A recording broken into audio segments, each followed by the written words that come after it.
किसी ने सवाल भेजा है, प्रेम क्या है और धर्म प्रेम के बारे में क्या कहता है।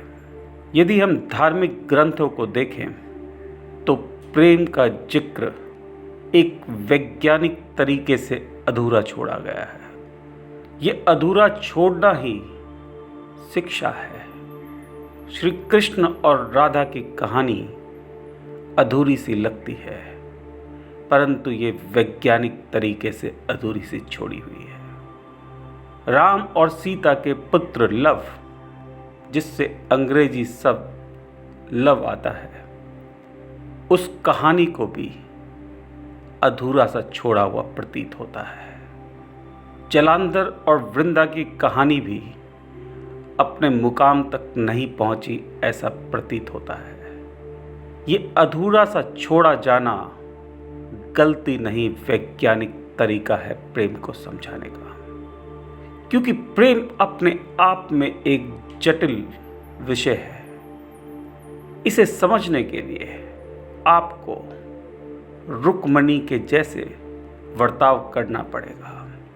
रुक्मणी का अर्थ है रुको और देखो, यानी होने वाली प्रक्रिया से एक कदम पीछे हटकर एक दर्शक की तरह अपनी भावनाओं को देखो।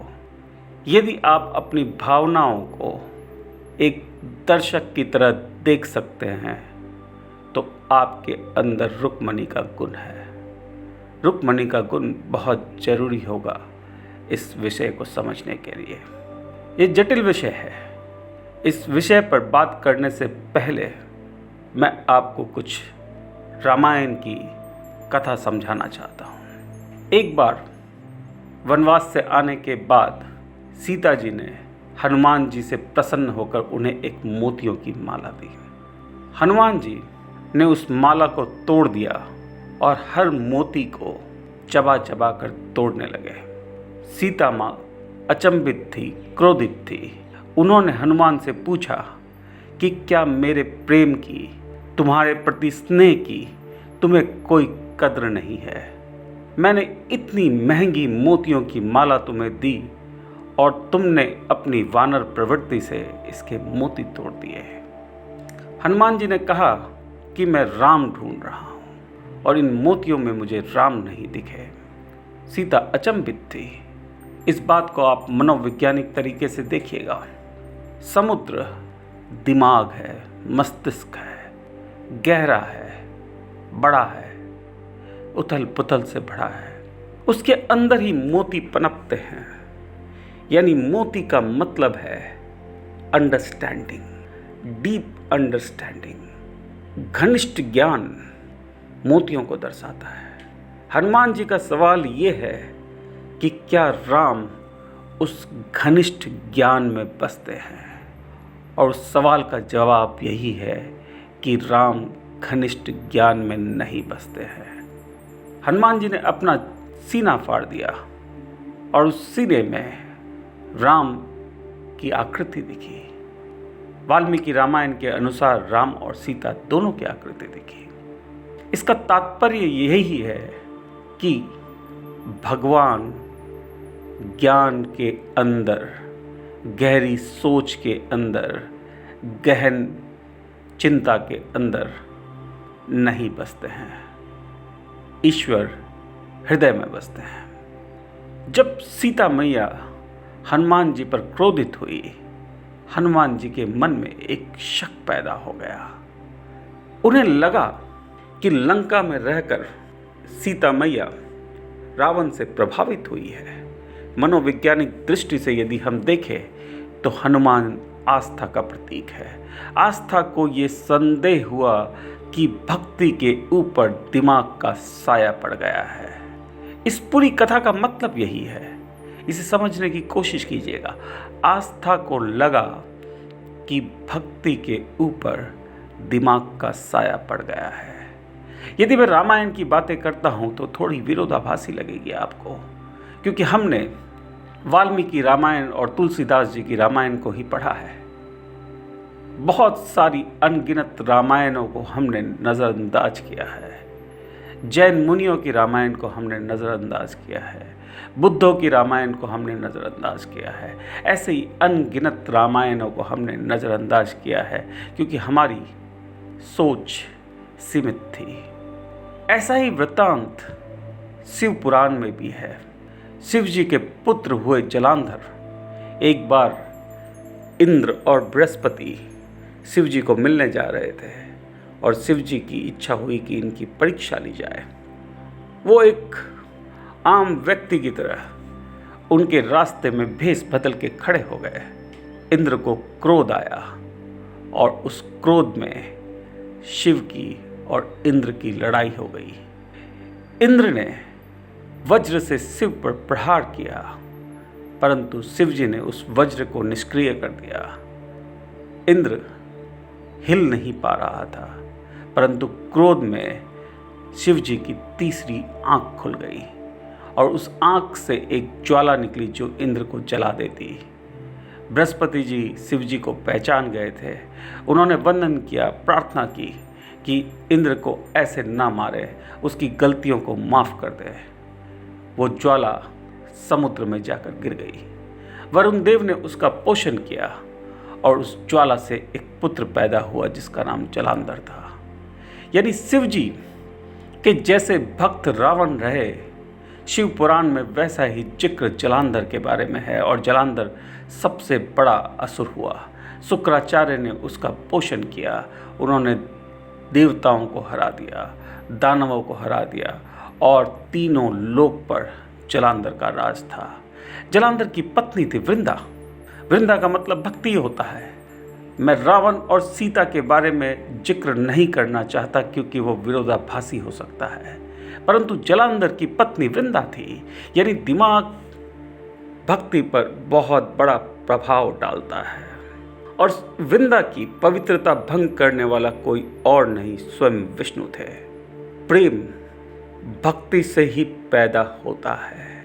लव राम की संतान है, परंतु उस पर आरोप लगा है कि कहीं रावण की दृष्टि तो नहीं पड़ गई थी। इसे वैज्ञानिक तरीके से देखिएगा, सामाजिक तरीके से, अपनी पुरानी धारणाओं से घिरकर इस पर सवाल मत उठाइएगा क्योंकि इन सवालों की वजह से आप दुखी रहे हैं। धार्मिक ग्रंथों की जो कहानियां हैं वो शिक्षा देती है। आप कहानियों में ही इतना उलझ गए हैं कि शिक्षा तक पहुंच नहीं पाए हैं। तो लव प्रेम का प्रतीक है, ईश्वर है उसके अंदर, उसका असली बाप ईश्वर ही है। आपका पवित्र स्वरूप यदि मैं देखूं तो वो प्रेम है, परंतु दिक्कत है, लांछन लगा है कि दिमाग उस पर हावी हुआ है, दिमाग का साया उस पर पड़ा है। वाल्मीकि जी ने एक और पुत्र के निर्माण किया। एक दफ़ा लव नहाने गए थे और वाल्मीकि जी समाधि में लीन थे। जब वो समाधि से उठे तो उन्होंने देखा कि लव नहीं है।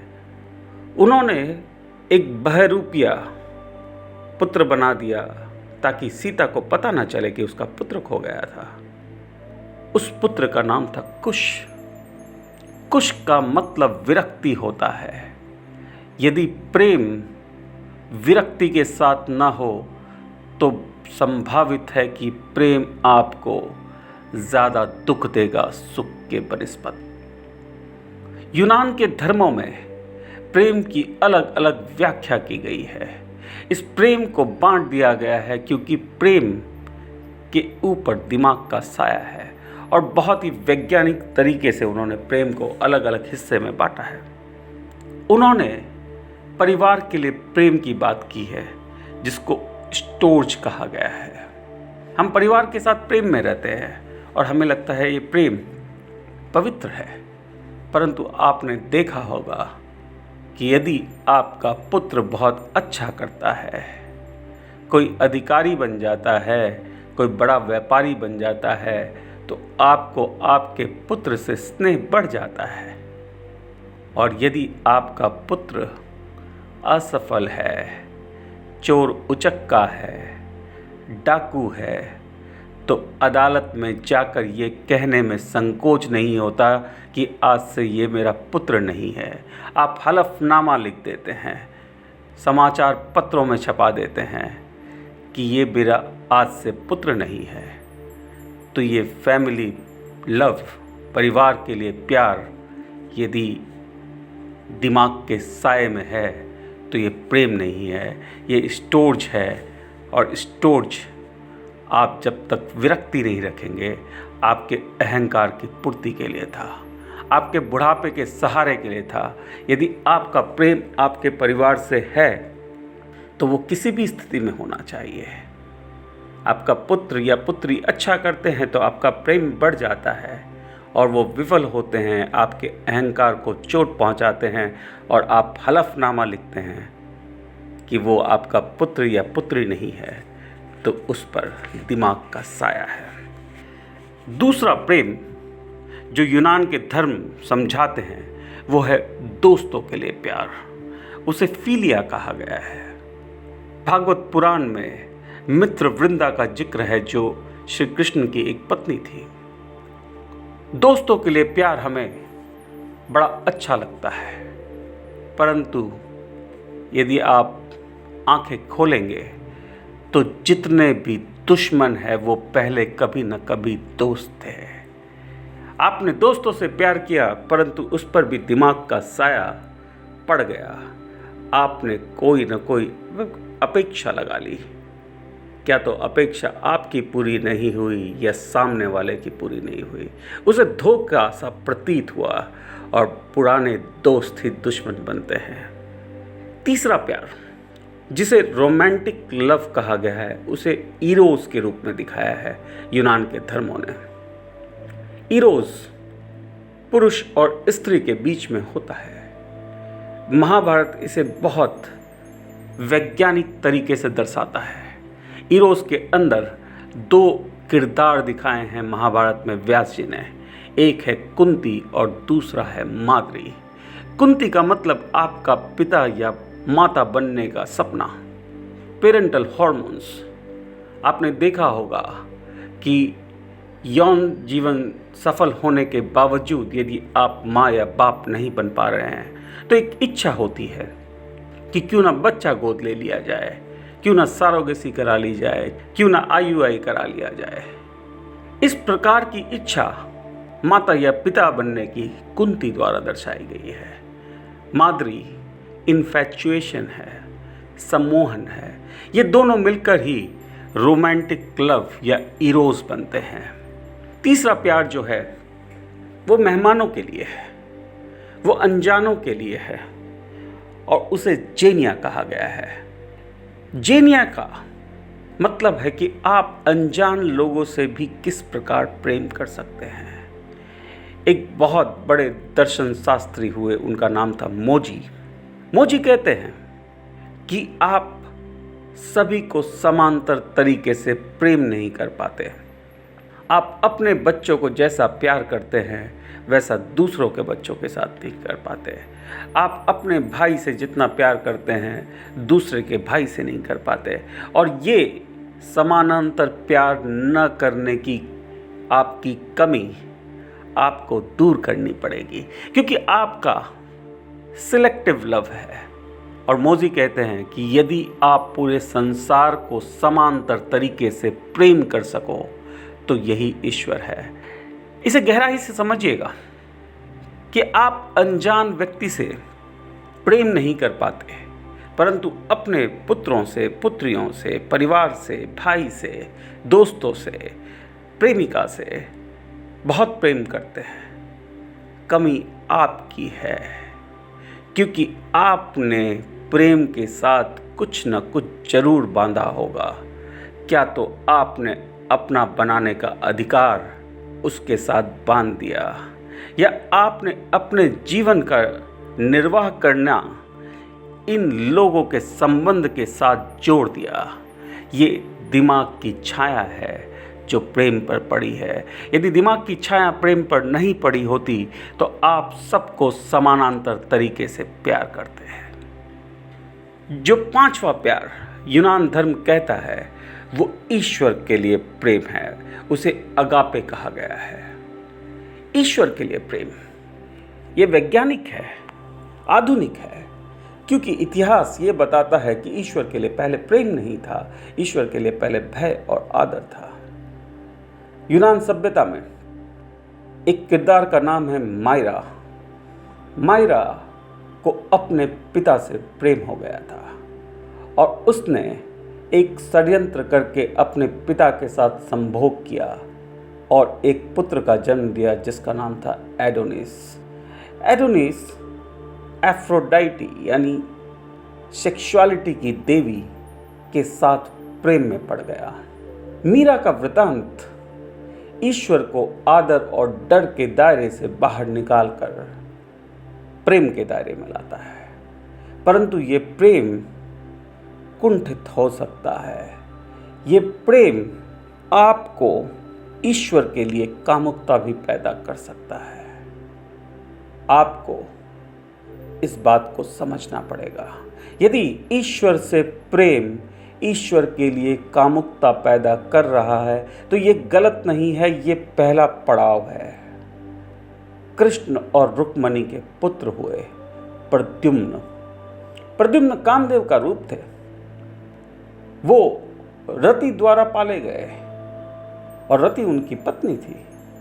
कामुकता ईश्वर के लिए हो सकती है।